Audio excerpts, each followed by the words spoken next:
ሙሴ ሰለሞን ከእስር ቤት ከወጣ በኋላ ሰርጉን ለምን ሰረዘው?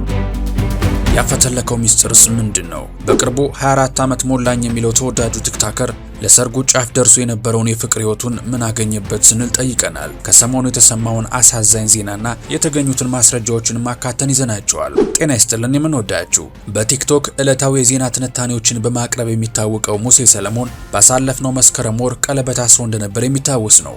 ፍቅረኛ እንዳለው ማንም ሳይሰማ ድንገት ቀለበት ላሰረው ሙሴም በርካቶች መልካም ምኞታቸውን ይገለጹለት ነበር።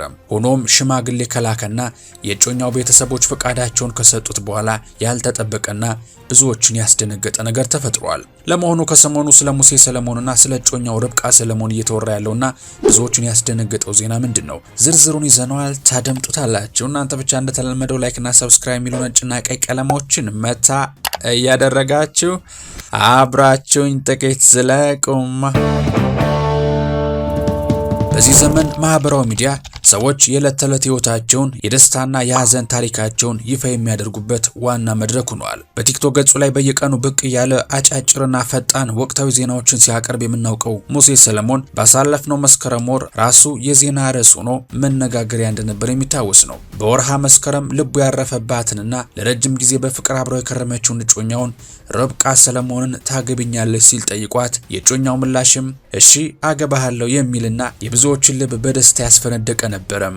ቀለበት ሲያጠልቅላት የሚያሳየው ቪዲዮ በማህበራዊ ሚዲያ ላይ በፍጥነት ተሰራጭቶ የብዙ ተመልካቾችን ልብ የነካ ሲሆን ተከታዮቹም ፍቅራችሁ ለዘመናት ይዝለቅ፣ ህይወታችሁ በሰላም በደስታና በብዙ በረከት ይሙላ እያሉ በደስታ መርቀዋቸውም ነበረም። ከዚህ በኋላም ተከታዮቻቸው ይህ የፍቅር ታሪክ እጅግ የሚያምር ፍጻሜ ይኖረዋል፣ በቅርቡም ታላቅ ሰርግ እናያለን ብለው በከፍተኛ ጉጉት መጠባበቅ ጀመሩ። አንዳንድ ነገሮች ግን ሁልጊዜም እንደታሰቡት አይከናወኑም። ቀለበት አስረው የሰርጉን ቀን በጉጉት መጠበቅ በጀመሩ በወራት ጊዜ ውስጥ በሙሴ ህይወት ያልተጠበቀ አውሎ ነፋስ ተነሳ። ሙሴ ሰለሞን በድንገት በቁጥጥር ስር ውሎ ወደ እስር ቤት ተወረወረ። ተጠርጥሮም በፖሊስ ቁጥጥር ስር መዋሉን የቤተሰብ ምንጮች ይህ ክስተት ለርብቃም ሆነ ለሙሴ አድናቂዎች ትልቅ ድንጋጤን የፈጠረ ገጠመኝ ነበረ። ቀለበት ባሰሩ በጥቂት ወራት ውስጥ እንዲህ ያለው ጉዳይ መፈጠሩ የሁለቱን ፍቅር የሚፈትን አጋጣሚ መስሎም ታየም። ሙሴ በእስር ቤት ውስጥ ለ2 ወራት ገደማ ከቆየ በኋላ በመጨረሻ ተፈቶ ወደ ቤቱና ወደ ጮኛው ተመለሰም። ከእስር መውጣቱ ትልቅ የደስታ ዜና ሆኖ ሲሰማ አድናቂዎቹም ፈተናው ሁሉ አልፎ አሁን ወደ ሰርጉ ዝግጅት ሙሉ በሙሉ እንደሚመለሱ ትልቅ ተስፋ አደረጉ። ሙሴም ከእስር እንደወጣ መጀመሪያ ያደረገው ነገር እጮኛው ርብቃን ሙሉ በሙሉ የህይወት አጋሩ ለማድረግ ሽምግልና መላክ ነበር። ሆኖም ግን ከእስር መውጣቱን ተከትሎ የወጣው ቀጣዩ እርምጃ ሌላ አዲስ የማህበራዊ ሚዲያ ውዝግብና የባህል ክርክርን ይዞ ብቅ ያለ ነበር። ሙሴ ለማግባት እንደወሰነና ወደ እጮኛው ቤተሰቦች ሽምግልና ሊልክ እንደሆነ በቲክቶክ ገጹ ለተከታዮቹ አሳወቀ። ነገር ግን ነገሩን ይበልጥ አነጋጋሪ፣ አከራካሪና የመዝናኛ ዜናዎች ዋና ርዕስ ያደረገው በሽምግልና ቡድን ውስጥ የተካተቱ ሰዎች ማንነት ነበር። ሽምግልናውን የመራው አዶናይ ሲሆን ከአዶናይ ጋር አብሮ ሄዱትም የሙሴ ጓደኞች ወጣቶችና ገና ትዳር ያልመሰረቱ ነበሩ። ይህ ድርጊትም በሶሻል ሚዲያ ተጠቃሚዎች ዘንድ ትልቅ የትችት ማዕበልን አስነሳ። በርካታ ተመልካቾች ይህ የሽምግልና አካሄድ የኢትዮጵያን የዘመናት ባህል ወግና ልማድ ያላከበረ ነው ብለው በጽኑ ተቃወሙትም። ተቺዎቹ ሲሟገቱ ትዳር ቀልድና የቲክቶክ ኮንተንት አይደለም፣ ሽምግልና የሚላኩ ሰዎች ምራቃቸውን የዋጡ ህይወትን የቀመሱ አግብተውና ወልደው የትዳርን ጣዕምና ፈተና የሚያውቁ ሽማግሌዎች መሆን አለባቸው እንጂ ገና ያላገባ የሙሽራ ጓደኛ ወደ ሴት ቤተሰብ በሽማግሌነት መላክ የለበትም አሉ። ይህ አካሄድ ከኢትዮጵያ ባህል ውጪ ነው በሚል በርካታ ትችቶችም ተሰነዘሩ።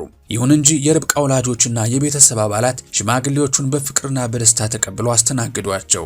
ሽምግልናውንም ተቀብለው ትዳሩን ፈቀዱ። በቅርቡም ታላቅ ሰርግ ለማድረግ ውሳኔ ላይ መድረሳቸው ለተመልካች ተነገረም። በዚህም የተነሳ በሽምግልናው ዙሪያ ተነስቶ የነበረው ትችት ቀስ በቀስ ረገብ ብሎ ህዝቡ የሰርጉን ቀን በጉጉት መጠባበቅ ጀመረም። የሽምግልናው ስነ ስርዓት በስኬት ከተጠናቀቀ በኋላ የሰርጉ ቀን ይፋ ይሆናል ተብሎ በብዙዎች ዘንድ ቢጠበቅም ጊዜው ግን እየረዘመና እየተጓተተ ሄደ። ሳምንታት ወራትን እየተኩ ወራት ደግሞ ሌሎች ወራትን እየተኩ በሙሴና በርብቃ አድናቂዎች ዘንድ ትልቅ ግራ መጋባትና ጥርጣሬ ተፈጠረ። በየቀኑ በቲክቶክ ሌሎች ዜናዎችን የሚያቀርበው ሙሴ ስለራሱ ሰርግና የህይወት ጉዞ ግን ምንም አለማለቱ በወጣቶቹ ጥንዶች የፍቅር ህልውና ላይ ጥያቄዎች እንዲነሱ አደረገ። ሰርጉ መቼ ነው? ምን ተፈጠረ? የሚሉ ድምጾች በየገጹ ላይ መሰማት ጀመሩ። ከዚያም የተባለው የሰርግ ቀን መዘግየት ተራ የቀን መደራረብ ወይም የዝግጅት ማነስ ሳይሆን በሁለቱ መካከል የተፈጠረ ጥልቅ ያለመግባባት ውጤት እንደሆነ የተለያዩ ፍንጮች መናገር ጀመሩ። በመጨረሻም የብዙዎችን ልብ የሰበረ አድናቂዎቻቸውን ያሳዘነና የፈራነው ደረሰ ያስባለ ያልተጠበቀ ዜና ይፋ ሆነም። በቅርቡ በማህበራዊ ሚዲያ ላይ በተሰሙ ወሬዎችና የቅርብ ሰዎች ባጋሩት መረጃ መሰረት ሙሴ ሰለሞንና እጮኛው ርብቃ መለያየታቸው ተሰምቷል። ለዚህም ማረጋገጫ ሁለቱም በኢንስታግራም ገጻቸው ፎሎ መደራረጋቸውን አቁመው አንፎሎ መደራረጋቸው፣ ሌላው ደግሞ ርብቃ ሰለሞን በማህበራዊ ሚዲያ ላይ በምትለቃቸው አዳዲስ ቪዲዮቿ ላይ በዚያን መስከረም ወር በታላቅ ደስታ የተቀበለችውን ቀለበት ከጣቷ ላይ ማውለቋ በግልጽ ይታያል። እናም የቀለበት ቪዲዮአቸውም ከግለሰቦቹ የቲክቶክ ገጽ ይልቅ መገኛቸው ከአዶናይ አካውንት ብቻ መሆኑም አስተዛዛቢ ጉዳይ ሆኗል። በአንድ ወቅት በብዙዎች ጸሎት፣ ምርቃትና ደስታ የተጀመረው በእስር ቤት ከባድ ፈተና የተፈተነውና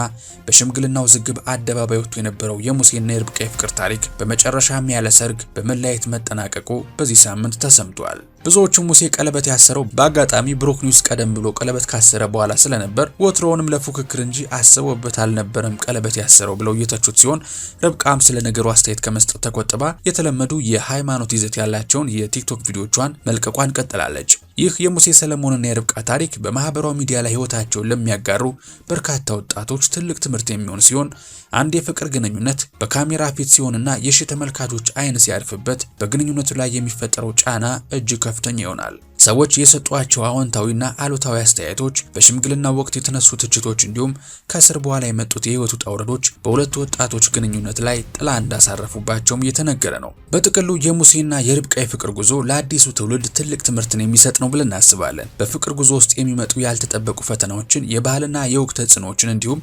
በህዝብና በተከታዮች ፊት የሚኖርን ህይወት ማመጣጠን ምን ያህል ከባድ እንደሆነ የሁለቱ ታሪክ ትልቅ ትምህርት ይሰጠናል። ታዲያ እነዚህ በመስከረም ወር ደስታቸውን ያሳዩን ጥንዶች እድሜያቸው ገና ለጋ፣ ፍቅራቸውም ገና አበባ ነውና ይህ ከርብቃ ጣቶች ላይ የወለቀው ቀለበት ዳግም እርቅና ፍቅር ወርዶ ሰርግና ደስታቸውን በዜና መልኩ ይዘው ከተፍ እንዲሉ ልባዊ ምኞታችን ለጥንዶቹ እየተመኘን ለዛሬ ያዝንላችሁን ጥንቅር በዚሁ ቋጨን።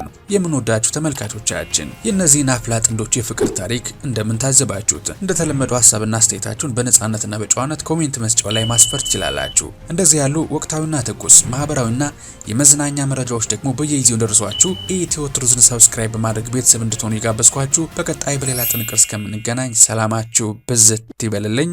ቸር ቆዩልኝ።